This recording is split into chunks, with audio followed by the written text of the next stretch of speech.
What's up, guys? Tonight, we're going to be reading a sleep story called One Autumn Night by Maxim Gorky. So get nice and comfortable and get ready to drift to sleep. One Autumn Night by Maxim Gorky. Once in the autumn, I happened to be in a very unpleasant and inconvenient position. In the town where I had just arrived and where I knew not a soul, I found myself without a farthing in my pocket and without a night's lodging. Having sold during the first few days every part of my costume without which it was still possible to go about. The town into the quarter was called Yeast, where were the steamship wharves, a quarter which during the navigation season fermented with boisterous, laborious life, but now was silent and deserted, for we were in the last days of October. Dragging my feet along the moist sand and obstinately scrutinizing it with the desire to discover in it any sort of fragment of food, I wandered alone among the deserted buildings and warehouses and thought how good it would be to get a full meal. In our present state of culture, hunger of the mind is more quickly satisfied than hunger of the body. You wander about the streets. You are surrounded by buildings not bad looking from the outside, and you may safely say it, not so badly furnished inside. And the sight of them may excite within you stimulating ideas about architecture, hygiene, and many other wise and high-flying subjects.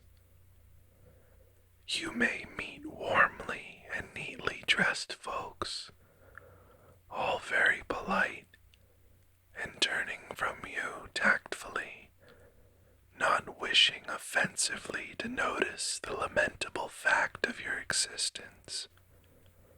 Well, the mind of a hungry man is always better nourished and healthier than the mind of the well-fed man. And there you have a situation from which you may draw a very ingenious conclusion in favor of the ill-fed. The evening was approaching. The rain was falling.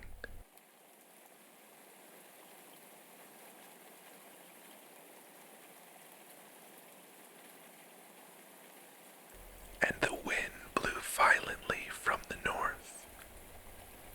It whistled in the empty booths and shops, blew into the plastered window panes of the taverns, and whipped into foam the wavelets of the river, which splashed noisily on the sandy shore, casting high their white crests, racing one after another into the dim distance, and leaping impetuously over one another's shoulders.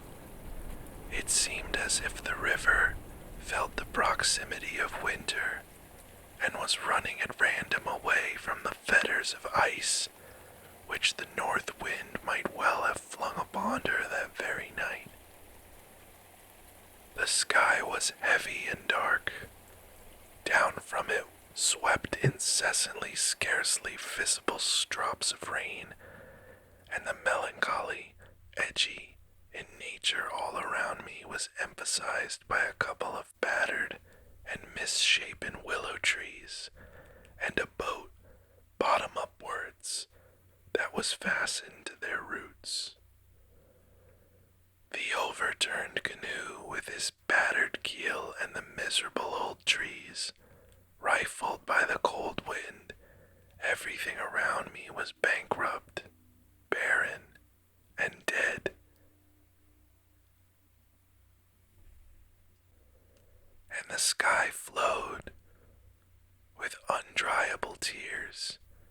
Everything around was waste and gloomy.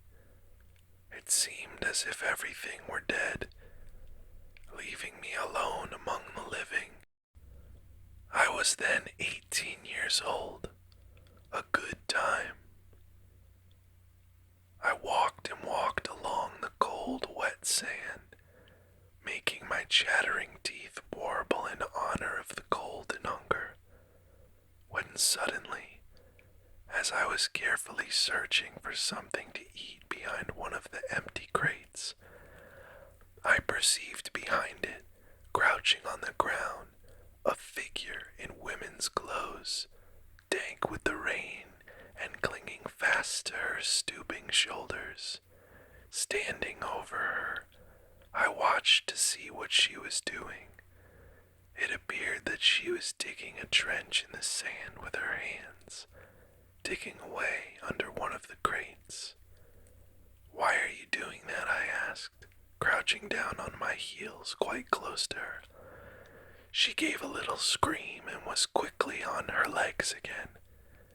Now that she stood there staring at me, with her wide open gray eyes full of terror, I perceived that it was a girl of my own age, with a very pleasant face, embellished unfortunately by 3 large blue marks.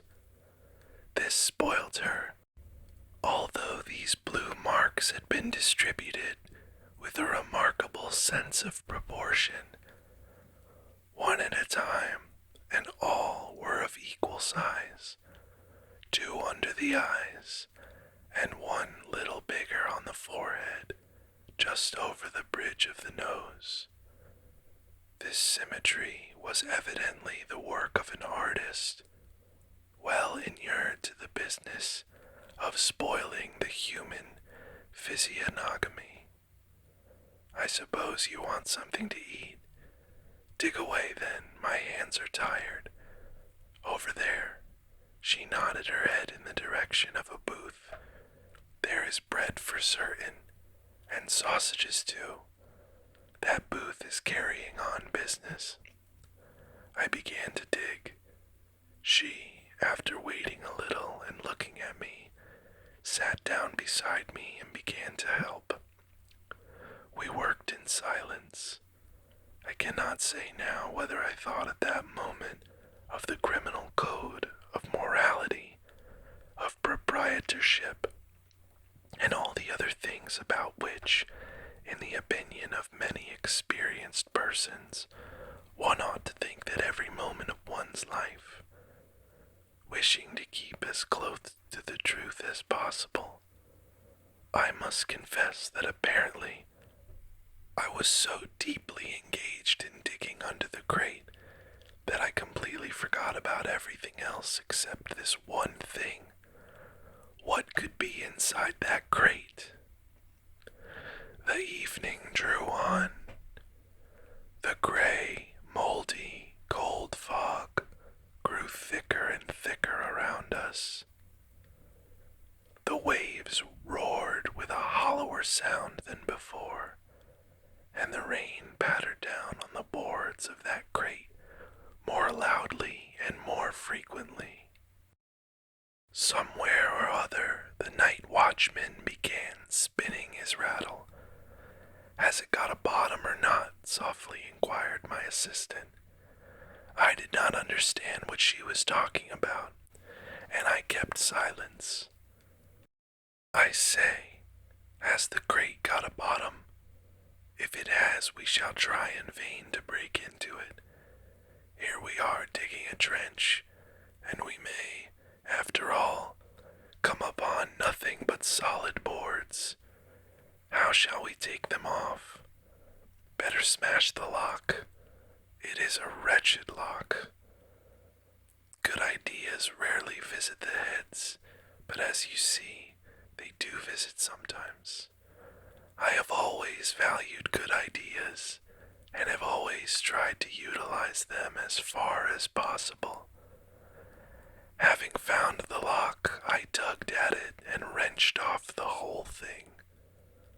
My accomplice immediately stooped down and wriggled like a serpent into the gaping open, four-cornered cover of the crate, whence she called to me approvingly, in a low tone, "You're a brick."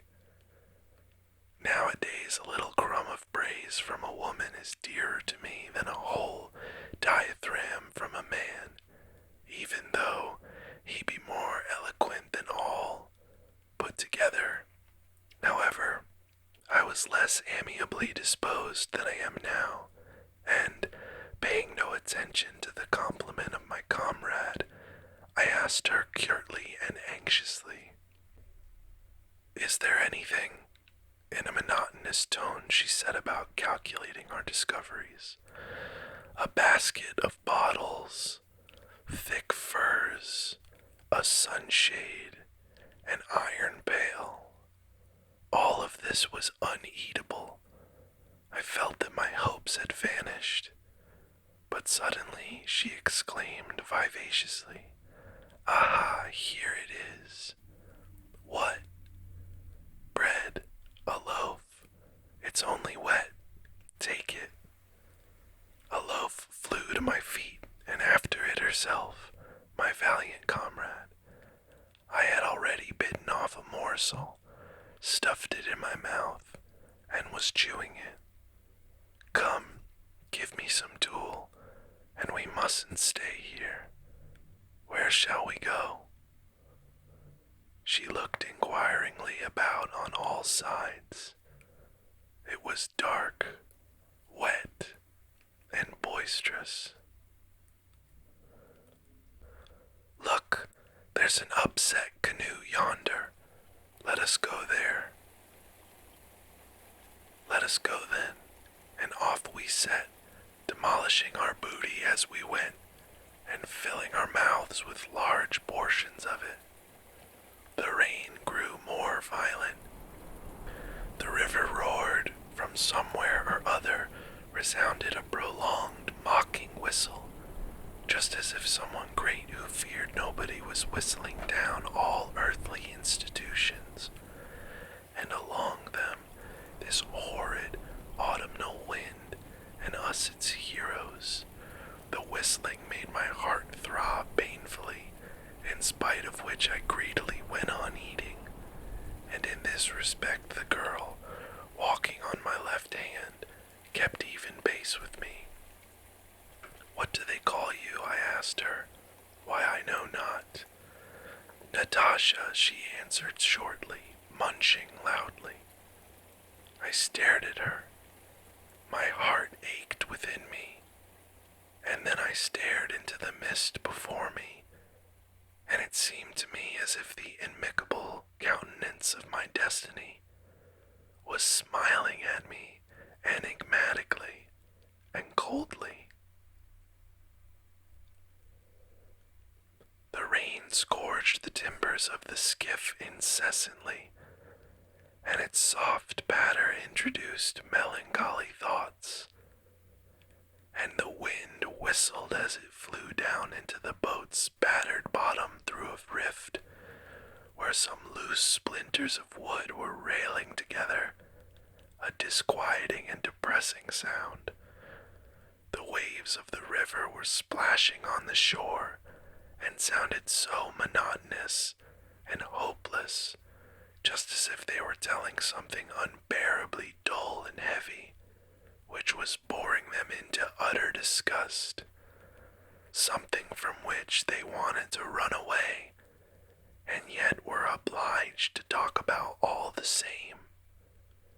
The sound of the rain blended with their splashing, and a long-drawn sigh seemed to be floating above the overturned skiff, the endless laboring sigh of the earth, injured and exhausted by the external changes from the bright and warm summer to the cold, misty, and damp autumn. The wind blew continually over the desolate shore, and the foaming river blew and sang its melancholy songs. Our position beneath the shelter of the skiff was utterly devoid of comfort. It was narrow and damp. Tiny cold drops of rain dribbled through the damaged bottom. Gusts of wind penetrated it.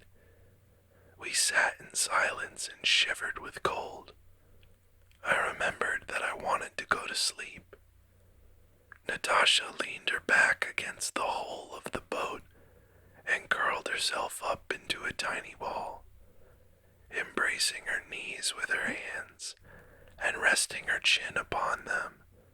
She stared doggedly at the river with wide-open eyes.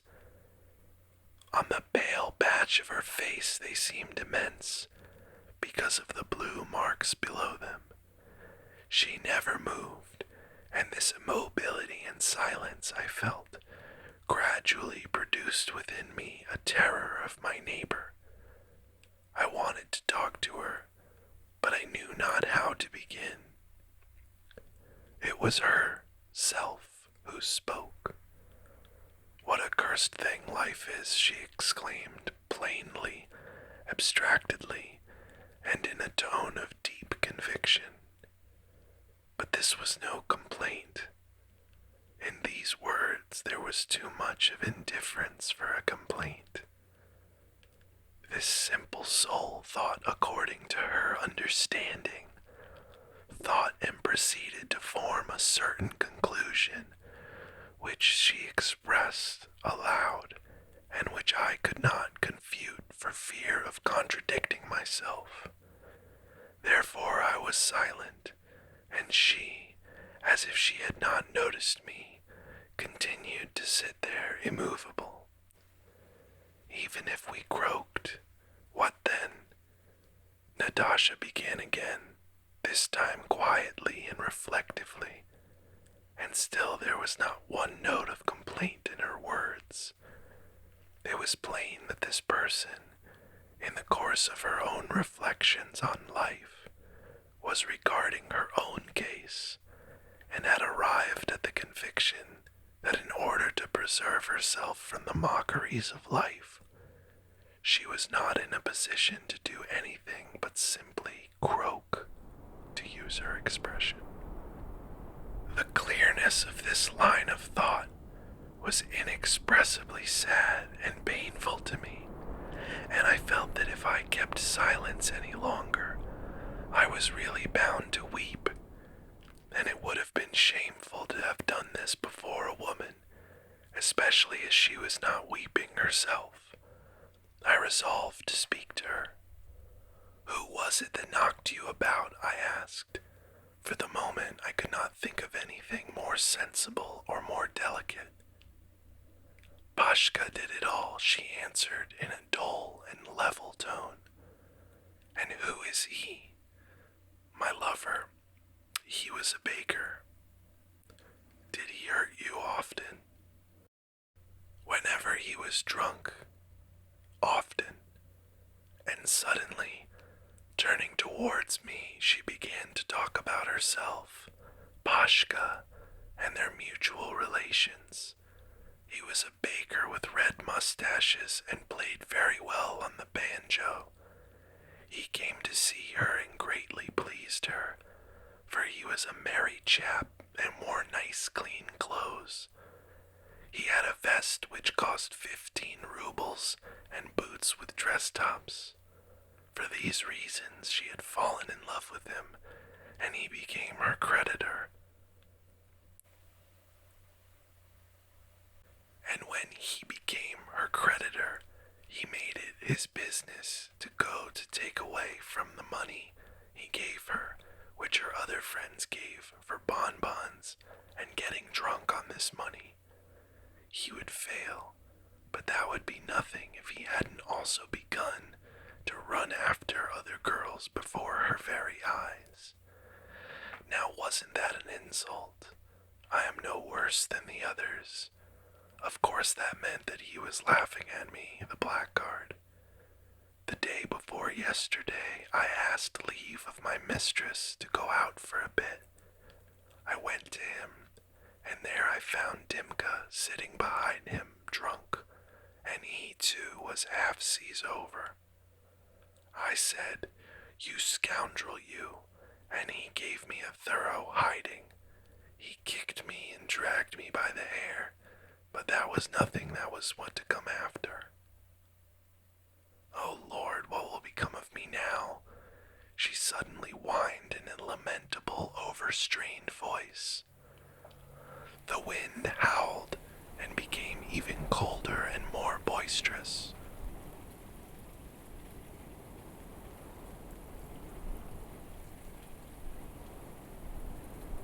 Again my teeth began to dance up and down, and she, huddled up to avoid the cold, pressed as closely to me as she could, so that I could see the gleam of her eyes through the darkness.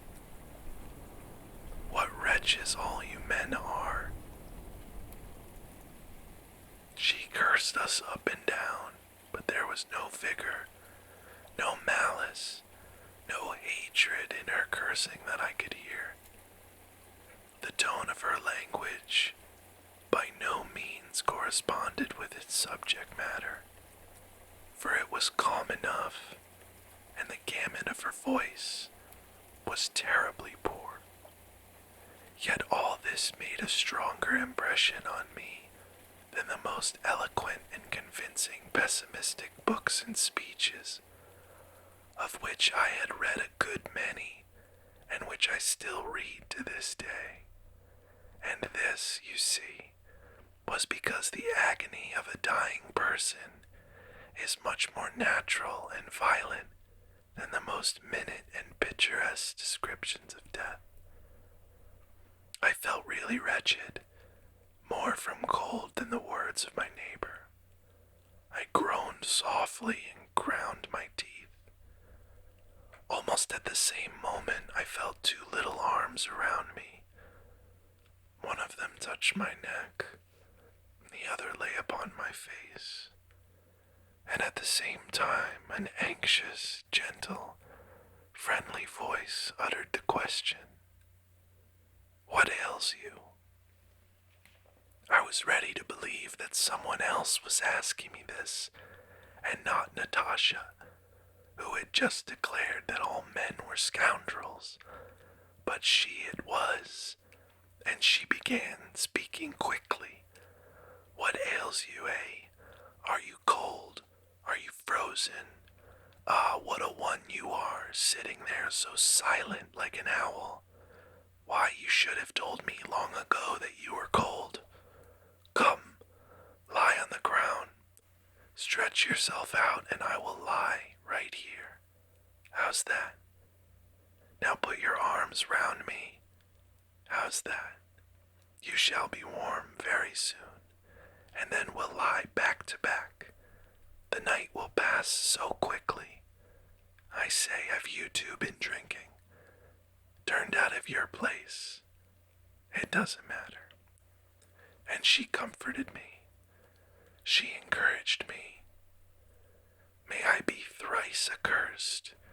What a world of irony was in this single fact for me. Just imagine, here was I, seriously occupied at this very time with the destiny of humanity, thinking of the reorganization of the social system, of political revolutions, reading all sorts of devilishly wise books whose abysmal profundity was certainly unfathomable by their very authors. At this very time, I say, I was trying with all my might to make of myself a potent, active social force. It even seemed to me that I had partially accomplished my object. Anyhow, at this time, my ideas about myself, I had got so far as to recognize that I had an exclusive right to exist, that I had the necessary greatness to deserve to live my life, and that I was fully competent to play a great historic part therein.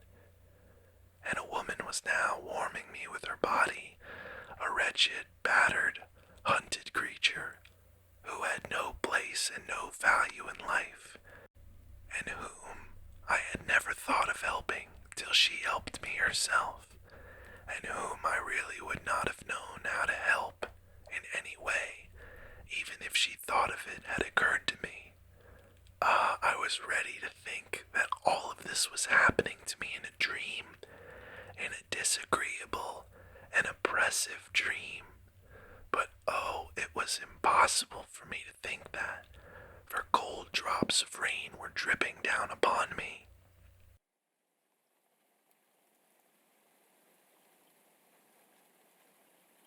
The woman was pressing close to me. Her warm breath was fanning my face, and despite a slight odor of vodka, it did me good. The wind howled and raged. The rain smote upon the skiff. The waves splash, and both of us, embracing each other convulsively, nevertheless shivered with cold. All this was only too real, and I am certain that nobody ever dreamed such an oppressive and horrid dream as that reality. But Natasha was taking all the time of something or other, talking kindly and sympathetically, as only women who can't talk. Beneath the surface of her voice and kindly words, a little fire began to burn up within me, and something inside my heart thawed in consequence. The tears poured from my eyes like a hailstorm, washing away from my heart much that was evil, much that was stupid, much sorrow and dirt which had fastened upon it before that night. Natasha comforted me. Come, come, that will do, little one. Don't take on. That'll do. God will give you another chance. You will right yourself and stand in your proper place again, and it will be all right. And she kept kissing me. Many kisses did she give me. Those were the first kisses from a woman that had ever been bestowed upon me, and they were the best, too, for all the subsequent kisses cost me frightfully dear, and really gave me nothing in exchange. Come, don't take on so, funny one. I'll manage for you tomorrow if you can't find peace. Her quiet, persuasive whispering sounded in my ears as if it came through a dream. There we lay till dawn, and when the dawn came, we crept from behind the skiff and went into town. Then we took friendly leave of each other and never met again. Although, for half a year, I searched in every hole and corner for that kind Natasha, with whom I spent the autumn night just described. If she already be gone, and well for her if it were so, may she rest in peace. And if she be alive, still I say peace to her soul, and may the consciousness of her fall never enter her soul, for that would be a superfluous and fruitless suffering, as life is to be lived.